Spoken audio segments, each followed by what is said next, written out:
Muy buenas tardes a todos, ¿cómo están? Espero que muy bien. Mi nombre es Laura Cosmeli y hoy vengo a hablarles sobre un tema que a mí me gusta mucho y bueno, quisiera compartirlo con todos ustedes. La charla va a durar entre unos 20-25 minutos, así que si alguno desea ir al baño puede hacerlo en este momento o calentar agua para tomar algo, por ahí este sería el mejor momento para que luego no se pierdan ninguna parte de la charla. Bueno, por otro lado, los invito a que chequen si tienen sus teléfonos celulares en silencio y sus microfonitos apagados. Bueno, hoy les vengo a hablar sobre Pompeya, la ciudad enterrada por el volcán Vesubio. ¿Y quién de ustedes no habrá escuchado en algún momento hablar de Pompeya, sentir este nombre? Seguramente en alguna película de gladiadores o en el colegio o en algún documental. Estoy segura que la mayoría de ustedes habrá escuchado este nombre.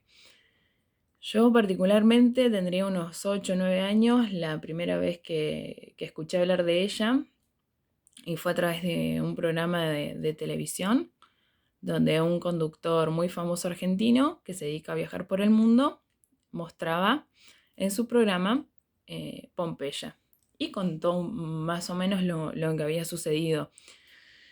Me llamó mucho la atención en ese momento y nunca más me olvidé el nombre Pompeya. Después ya más de grande empecé a averiguar o escuchaba y lo relacionaba con esto que había visto la primera vez y realmente cuenta una historia, tiene un misterio y todo que a mí realmente me parece muy interesante.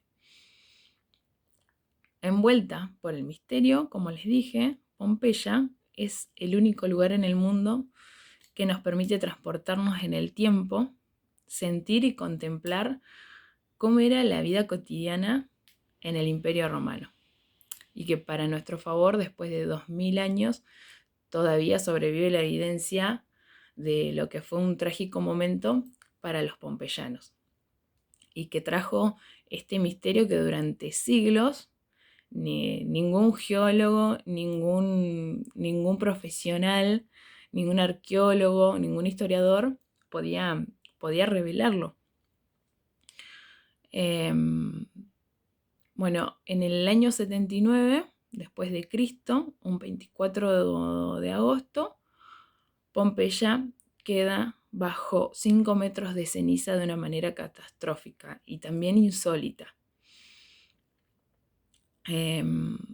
Con el tiempo pudieron ir entendiendo los profesionales qué era lo que había pasado y pudieron revelar este gran misterio. Además, todos los días se siguen encontrando tesoros de Pompeya y yo creo que hay muchas cosas más que todavía no se han descubierto.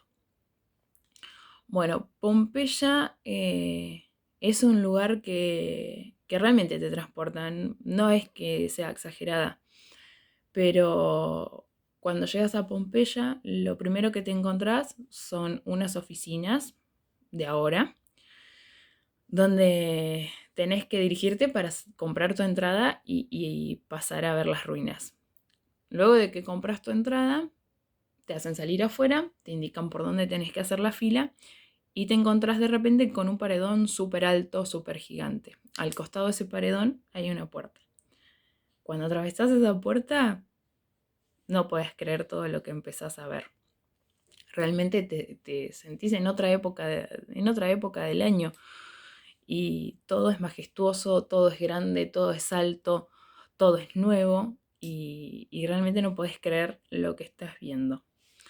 Pompeya es una ciudad que fue muy famosa en su momento porque tenía muchos lugares para el ocio, que la mayoría de las ciudades no contaba con este tipo de atracciones. Tenía muchísimos bares, muchísimos restaurantes, lugares de comida al paso. Tenía un lupanar, tenía termas, tenía teatros, tenía un anfiteatro, tenía templos, negocios de todo tipo que se le ocurran. Y era muy grande, muy grande. Llegó a albergar a más de 20.000 personas. Esto se debe porque era un punto muy importante de paso de mercancías que llegaban por vías marítimas, porque Pompeya está ubicada en la bahía de Nápoles, muy cerquita de Nápoles, y que tiene salida al mar Mediterráneo. Entonces, las mercancías llegaban por vías marítimas, como les dije, y eran transportadas hacia Roma, que después se distribuían por las diferentes ciudades del Imperio Romano. Bueno, era muy moderna para ese entonces. Por ejemplo, Pompeya contaba con un sistema de piletones de agua termal que después de muchísimos años se empezó a ver en otras ciudades. Por eso es que tenían un desarrollo tan grande a nivel tecnológico, digamos. Hasta que un 24 de agosto se desata un desastre. La mañana del 24 de agosto del año 79 empieza a despertarse el volcán Vesubio, que se encuentra a unos 9 kilómetros de la ciudad. Comienzan a sentir un temblor, se empiezan a rajar las paredes, se empiezan a desmoronar las partes de arriba de las edificaciones más altas. La mayoría de los habitantes decide quedarse en Pompeya, solo algunos pocos toman la decisión de irse en este momento. El resto como que decide esperar a ver si iba a pasar algo más o no. Y con el correr de las horas comienzan las erupciones.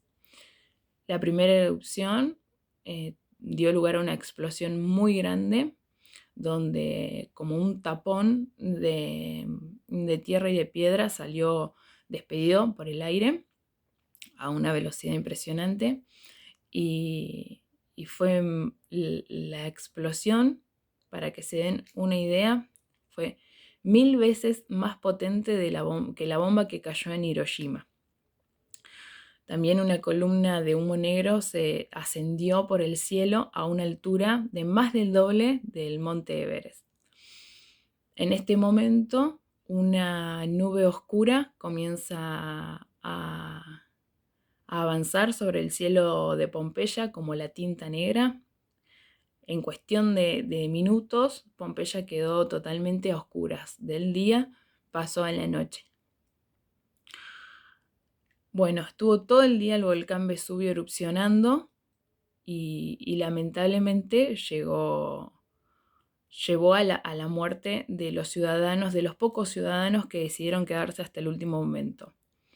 La noche de este 24, los pompeyanos se fueron a dormir con la muerte y Pompeya quedó bajo 5 metros de ceniza. Pompeya es olvidada por muchos años, hasta que después comenzaron a investigar, se empezó a saber que cerca del volcán había ciudades por el puerto y demás, y comienzan las investigaciones. Cuando empiezan a descubrir a Pompeya, lo primero que encuentran es que no había un solo rastro de lava. Para sorpresa de todos, porque lo que estaban esperando era que haya restos de lava. Bueno, no encontraron nada, ningún rastro de eso. Cuando comienzan a sacar, comienzan a ver que había muchos cuerpos. Encuentran estos cuerpos y empiezan a querer analizar y a descifrar que si no fue por lava, habría sido por la inhalación de las cenizas y estos se habrían asfixiado y encontrado la muerte. Bueno, cuando empiezan a hacer estudios sobre los cuerpos encontrados, al mismo tiempo se hace una investigación paralela desde la parte histórica. Algún relato, algo que se haya encontrado, algo escrito, algo que haya quedado plasmado que había pasado o cómo era la vida en ese momento, y encuentran un relato de un joven, de un testigo ocular que decidió, como era escritor, plasmar lo que estaba viendo. Este joven se dedicaba a escribir, estaba en la otra punta de la bahía, en el otro lado de la bahía, donde había más pueblos, más ciudades, pero que se veía de lejos lo que estaba sucediendo con el volcán Vesubio. Muchos de ellos estaban observando qué era lo que estaba pasando, y este joven que se llamaba Plinios decide tomar un papel, no sé qué habría en esa época realmente, creo que eran tipo unas tablas de madera, y decide empezar a escribir, a relatar todo lo que estaba viendo. Como se dedicaba a escribir, tenía una facilidad increíble para capturar y escribir detalle por detalle. Este joven Plinio, ¿qué hace? Cuando termina de escribir, se lo manda a su maestro, a Tácito. Tácito, impactado con lo que lee, que no lo pueden creer, manda a una persona para pedirle, que le pida a Plinios que por favor escriba con más detalles aún qué era lo que seguía sucediendo. En el relato, Plinios describe algo muy insólito. En vez de describir, como comenté antes, lo del tapón de tierra que fue lanzado por arriba, eso lo cuenta al principio. Pero sobre el final cuenta esto que realmente fue insólito. Describe que una gran masa de material, en lugar de ser tirada para arriba, se desprende de la columna eruptiva del volcán y fluye por las laderas del volcán, en forma de avalancha. Por suerte, ahora con la tecnología que tenemos y con los estudios que se hicieron ahí en Pompeya del volcán, se sabe que esto que cuenta Plinios no es más que el flujo piroclástico, que antes no se tenía idea. Yo, para comentarles un poquito mejor, les traje una maqueta de un volcán. A ver si la pueden ver bien ahí. Bueno, creo que se ve bien. El volcán Vesubio se encuentra en una zona crítica donde colisionan dos placas tectónicas que una subyace de la otra. Pero el volcán Vesubio es diferente al resto de los volcanes porque el material de piedra, esto, es mucho más denso, es mucho más rígido que en otros volcanes. Como ustedes saben, seguramente en cada volcán hay una cámara de magma. En esta cámara, ¿qué pasó? Al ser tan rígida la piedra que envolvía el volcán, el magma, cuando busca salir, no puede fisurar las piedras del volcán, entonces queda siempre circulando alrededor del volcán. No puede salir, pega la vuelta y gira, y gira, y gira. Esto durante siglos, claramente, ¿no? Lo que pasa es que al estar por tanto tiempo sin poder salir hacia afuera, este magma empieza a tener cambios químicos en su composición, generando gases durante muchos años. Entonces, ¿qué pasa? Cuando eso ya no da más y explota, sucede lo que pasó en Pompeya y lo que relata Plinios, que es tan importante este relato, ¿no? Sucede que sale desde este costado, pero en vez de salir para arriba, lo que hace es bajar por el cono, llega a la ladera y se desliza en forma de avalancha por acá abajo. Todo por acá abajo. Y va arrasando todo lo que encuentra en su camino hasta que llegó a los pompeyanos. Por eso es que es tan importante el relato de Plinios y que todos los análisis que se hicieron en base al volcán permitieron conocer hoy que los pompeyanos murieron por el flujo piroclástico.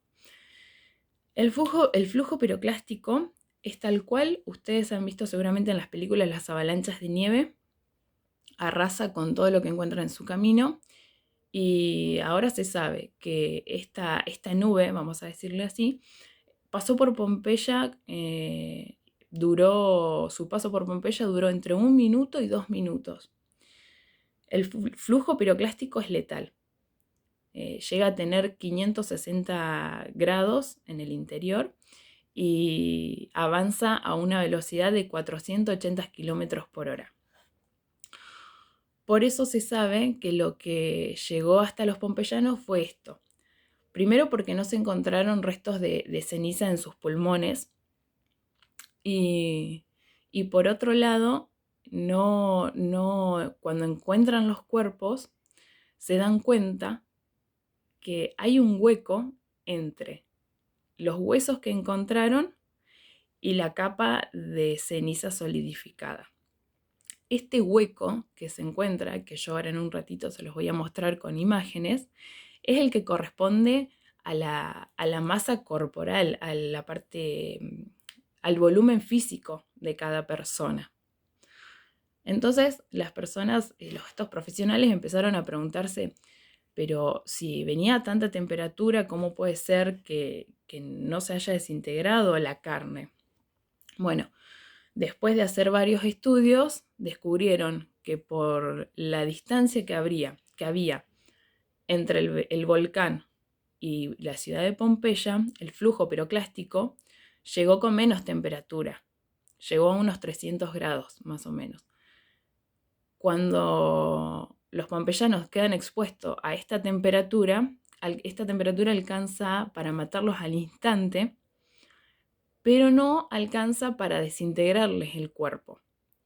Entonces le provoca la muerte automáticamente, los pompeyanos caen y son tapados por 5 o 6 metros de ceniza. Con el tiempo la ceniza se empieza a solidificar y la parte orgánica de nuestro cuerpo empieza a desaparecer al mismo tiempo. Entonces, cuando termina de desaparecer nuestra parte orgánica, la ceniza está solidificada y queda ese hueco. Que bueno, ya les voy a mostrar cómo un arqueólogo tiene la magnífica idea de rellenar estos huecos con yeso líquido, sacar la ceniza, la tierra y captar lo que fue el momento agonizante de cada uno de los pompeyanos encontrados hoy en día. Bueno, cuando Pompeya es redescubierta, primero que sufrió muchísimos daños porque los Borbones en un momento deciden saquearla, deciden ir a tomar lo que más podían. Como no contaban con mucha tecnología para las excavaciones, sacaron unas cosas nada más, el resto siguió tapado. Por otro lado, el gobierno de Italia nunca habilitaba, no permitía, no facilitaba las cosas para que se lanzara una campaña de excavaciones. Entonces, durante muchísimos siglos, Pompeya fue tirada a su suerte, estuvo tirada a su suerte y bueno, pero por suerte, en el 2014 el gobierno de Nápoles juntó un montón de profesionales de diferentes partes del mundo y de diferentes ramas, geólogos, arqueólogos, historiadores, químicos, biólogos, de todo lo que se imaginen, los mejores los llevaron para que trabajen en este proyecto tan grande. Como les contaba, se lanzó la más grande campaña de excavaciones y se encontraron los cuerpos, estos que yo les conté recién, donde se hizo la técnica esta nueva de volcar yeso líquido y se obtuvieron los cuerpos con sus expresiones tal cual murieron ese día, que es maravilloso. Poder ver capturar el momento, el instante justo donde ellos lamentablemente encontraron la muerte. Cuando se tienen estos cuerpos, de esta manera se llevan a analizar, se hacen tomografías, se toman muestras de ADN, se analizan las muestras. Por otro lado, se estudian los niveles de ceniza, se hacen cortes y se van estudiando los niveles de ceniza, se descubren muchas cosas nuevas. También se hacen simulaciones hasta se hizo con un trozo de carne de cerdo, se sometió a la temperatura que se estimaba, a 300 grados, y bueno, se verifica esto de que el flujo piroclástico arrasó a 300 grados por Pompeya durante un minuto y medio, alcanzó obviamente para matarlos al instante y no deterioró la carne. Todo esto a partir del 2014, así que es todo muy reciente. Bueno, después de que se confirma lo del flujo piroclástico, se siguen rescatando tesoros. Se encuentran pinturas, se encuentran lugares de comida al paso, que hasta hace poco no se había encontrado ninguno. Bueno, se rescatan todo tipo de tesoros. Ahora les voy a mostrar un videito con un par de fotos que yo rescaté, hay muchísimo para ver. Realmente yo elegí las que a mí me parecieron más lindas. Y bueno, para que ustedes tengan noción de lo que se pudo rescatar, de lo increíble que es que después de 2000 años todavía sobreviva esta evidencia, que nosotros la podemos ver, la podemos tocar, podemos sentir, nos podemos transportar. Eh, a mí es algo que me parece súper increíble porque nos permite conocer nuestra historia, ¿no? Nos permite saber que, primero, a entender cómo vivía esta gente, de qué manera se manejaba, con qué cosas contaban, cómo se fueron modernizando, y por otro lado, entender lo chiquitos que somos ante el gran poder de la naturaleza, ¿no? Pompeya pasó de ser una de las ciudades más importantes del Imperio Romano a ser polvo en una cuestión de horas, porque realmente casi no alcanzó un día.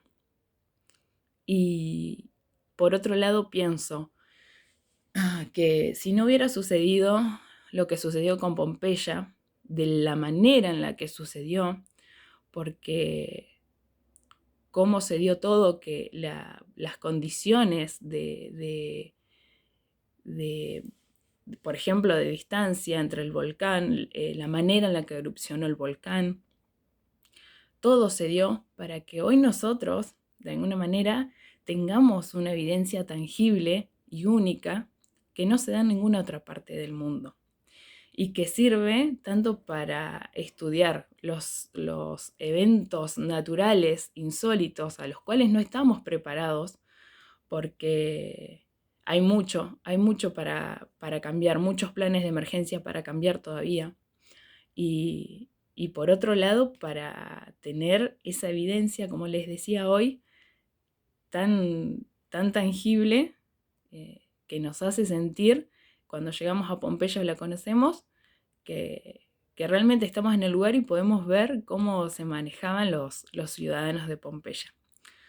Bueno, doy por finalizada la charla. Ahora les voy a mandar un videíto aparte donde muestro y les comento un poquito sobre estos tesoros que nos dejaron los pompeyanos y espero que les haya gustado. Les mando un saludo grande a todos.